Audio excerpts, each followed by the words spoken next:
right, ladies and gentlemen, welcome back to the 43rd Ryder Cup here at Whistling Straits. We're with Jordan Spieth. Thank you, sir, for coming and spending some time with us. Welcome to your fourth career Ryder Cup.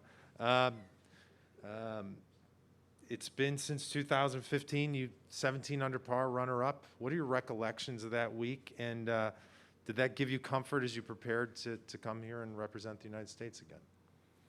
You know, I was riding a nice momentum wave at that point in time, and everything was going right. I remember, this 18th green is pretty special to me. I remember holding a bunker shot, maybe my 9th hole Friday, foot kind of outside the bunker, like a tough little shot, and then on the 72nd hole, that was, I didn't accomplish what I set out to that day. It was difficult starting behind in the way Jason played, but I became world number one on that green, so that was a lifelong dream of mine. So a very special, place that I'll always remember that moment. I wasn't fully aware of it at the time. I'm pretty sure that it was going to happen, and then I was told, I think, and it was here, it was right over there, wherever the interview station was, that was the case. So I love the golf course, the setup of it. It's beautiful. It's on the lake, but you got to control the ball in the wind. You've got to hit kind of different shots off tees. And then if you position the ball well, you have these green complexes that are kind of, there's not a ton of slope, but they're subtle, so you can actually feed the ball into hole locations. It should be a really exciting match play course because you can get into trouble, but you can also birdie just about every single hole with the right shot. So it's tough and fair. And then if we see it in some colder or windier conditions, it could be a unique test as well. So excited to be back here. I've said it before, if it were held last year, I'm not sure if I would have been on that team. And so I felt like I lucked out a little bit in that situation. But, been pretty aware that I was going to be here for the last month or so. Felt pretty good after the Open Championship of my chances, and that was a huge goal of mine for this season, and a lofty one starting the year out. So just excited to get back out and experience the Ryder Cup again. All right, let's hit the floor here. Start with Doug, number 20. Jordan, you and Patrick have been the most frequent partnership in a Ryder Cup. I don't know if you're aware of that or not, but does that surprise you? And is that possibly one of the maybe problems that have affected the U.S., that there hasn't been over all the years more frequent partnerships, finding a recipe and sticking with it? I'd have thought maybe Bubba and Webb, but it's interesting. I don't necessarily think so. I think especially with this team, with the amount of first-time Ryder Cup players, it's hard to call guys rookies here, given the experience they have on the world's biggest stage in golf. So I don't really like using that term for these guys, but it's a wave where, I was talking with Justin about it. We've known everyone on this team since grade school except for Dustin and Tony. And it's pretty special. So you have a camaraderie. It's kind of more of like a really light setting. We've known, guys have known each other for a long time. And so I think that statistic, to answer your question, will probably start to not be the case going forward. I think you'll start to see some pairings that guys find a lot of success in and continue for a number of years, given the average age and the caliber of players that are on this team. Go across to number 4, Mark. Hey, how you doing, Jordan? I just, with regard to Lee Westwood and Sergio, two of their veterans, what's your level of respect for what these guys have done over the long amount of time in this competition? You being here with your fourth, and these guys are, having played so many. I'm just kind of curious what your level of respect is for what they've done. Yeah, I don't know their stats. Obviously, they've won 9 of the last 12 Ryder Cups, but I don't know individually. Clearly, they've had a lot of success. But first off, to be able to play on the amount of teams they have year in and year out shows the consistency of high-level play that they're able to have. And then I played Sergio in 2016 in a match with Patrick versus Sergio and Rafa, and it was a good alternate shot match, went back and forth, and we had a lead that squandered, and then Patrick made a nice 5-footer to tie the match on the 18th, so it was a good match. they're just really good players, and they very much are very proud of where they come from, and it shows in this event via what I've seen on TV prior to playing, and then playing against them on teams. So the fact that they've both been playing the caliber of golf they've been playing this year to make this team with the experience they have makes them very dangerous. And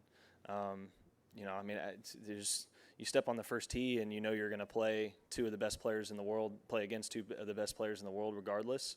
And on Sunday, a match against one of the best players in the world with they have extra incentive, we have extra incentive. So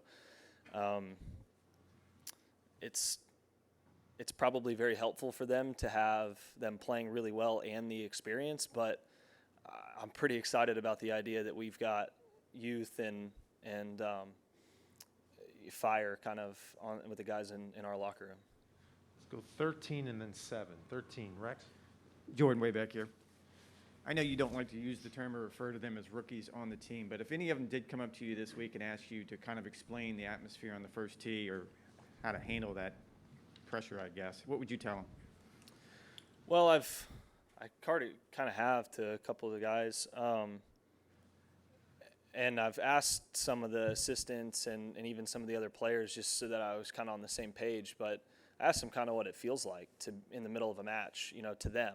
What do you compare it to? And most everybody has said it feels like you're in contention in a big tournament or a major championship, each match. And so what I would say is, one, it's more of the adrenaline rush than the nerves. Like, it's more of an exciting version of that than it is a nervy version of that, and embrace that, because you don't really get that opportunity but once every couple years. And then two, given that, you get to learn a lot from this event. You learn what you do well, but then like this tournament has propelled me into really good seasons the next seasons after I've played, given you get that kind of experience all how many, maybe it takes 2 or 3 years if you're playing really well to have 4 or 5 times you're in contention at a major, but you get to do it 3, 4, or 5 times this week. So embrace that, and again, it's more of an adrenaline rush than it is a nervy feeling, but that's what it's compared to, in my opinion. 7? Granted, we're playing next to a lake and not an ocean, and the rough won't be super long this week, but visually there are some similarities between this and some courses overseas. And I'm just curious, you mentioned having to flight it in the wind and kind of using some slopes. Where do you put this course on the sort of continuum from, I don't know if Hazeltine or Valhalla is one end of the spectrum, and like a proper, like an open championship layout is the other? Where does it rank? Yeah, it's an American links, isn't it? It's played from the air though. You're not bouncing balls up to these greens. It's played from the air, but you also have to hit shots versus driving range shots. You have uneven lies that you have to work maybe against them or with them, hold wins, ride wins. So I think it's an American links. I don't think that. We had Americans finish 1-2 at the Open Championship this year.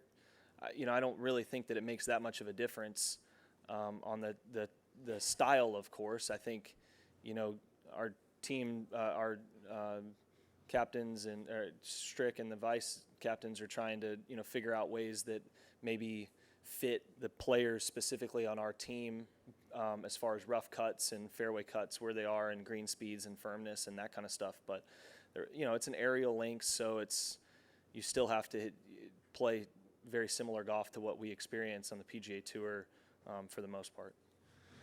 Back here, number 25. Jordan, what benefit, if any, do you think the whole team coming here ahead of time, what was the benefit of that? And secondly, who's the best ping pong player on this team? I was curious ahead of time, to be honest, about how it would be, and I thought it was extremely beneficial.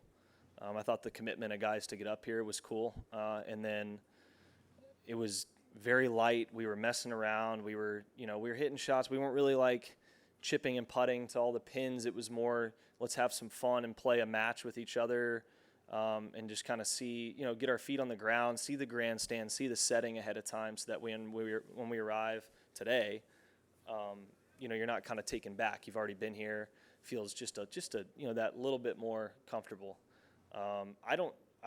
We haven't, we've only been here one night. I think everybody was kind of getting settled. I think Bryson and Berger were the only two that played, and I think Berger bested Bryson. I don't know how it ended up for the night, but I think he got him at least the first two matches. All right, we have room for a couple more. Number 8. Jordan over here. Sorry. There. Hey. Sorry. The last few times Stricker has spoken to the media, he's hit the point that his goal is to out-prepare. Preparation, that seems to be the key word. He is your 4th captain. Have you been impressed with that element of his captaincy, and do you feel that what he's saying is what he's doing in terms of this hardcore preparation? Yeah, it sure seems that way at this point. Yeah, I mean, for having one practice session and being here half a day, I did a couple hours. Some of us came out here for a little bit yesterday. For them, for every meeting that we've had and everything we've talked about, it seems, wow, these guys, we didn't even need to have a practice round, and they've got a lot of it figured out. So, I think Strick would tell you it's a team effort with his vice captains, and there's a lot of experience on that board for us. And,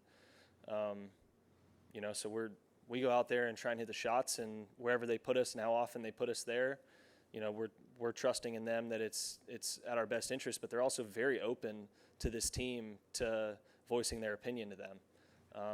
There's no, ego with Strick. He's very much, he'll listen to anybody about anything if you're comfortable in a setting, if you're not, and I think he's made the rest of the team feel that way ahead of time. So certainly I think things can adjust, but as far as how prepared you can be on Tuesday for a Friday start, I would say it's probably the most that I've seen in the 4 cups. Okay, we're going to put a wrap on it with number 9. Back right again. Being one of the guys who've done this a few times, what are your general feelings on having a set plan? You're playing this time with this person. Here's kind of mapping it out versus deviating from that or adjusting on the fly. How do you kind of feel about those things? I've not been in a setting where there's been an adjust on the fly, so I'm not maybe the right person to ask that question to. I've started in the same pairing I've finished in each of the cups. Certainly there's adjustments to be made. I think there's, that's hard for me to speak to. That's really what the captain's and the vice captain's job is, where do we react and where do we, keep our game plan. So it's hard, again, for me. I've just assumed I'm going to go out, try and win that first point and roll from there.